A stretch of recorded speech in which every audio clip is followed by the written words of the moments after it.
Harga emas jatuh, lagi kita happy. Itulah mindset penyimpan emas tegar yang orang selalu tak faham. Penyimpan emas tak fokus sangat pada turun naik harga sebenarnya.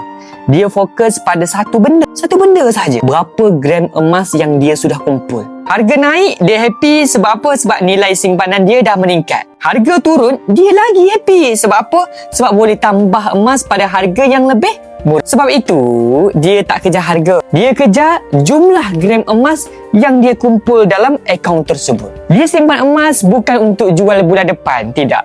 Dia ada matlamat jangka panjang. Ada yang simpan emas ni untuk dana haji. Ada untuk pendidikan anak-anak. Ada untuk selesaikan hutang. Ada untuk kahwin. Ada untuk deposit rumah.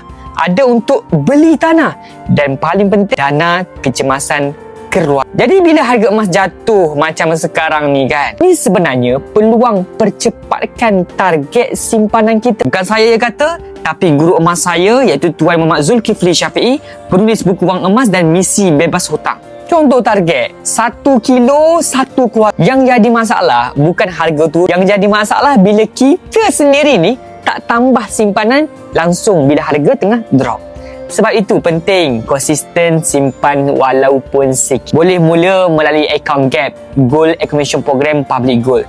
Tak perlu tunggu besar pun. Mula ikut bajet dan kumpul gram demi gram. Cukup grade emas tukar kepada emas-emas fizikal macam ni.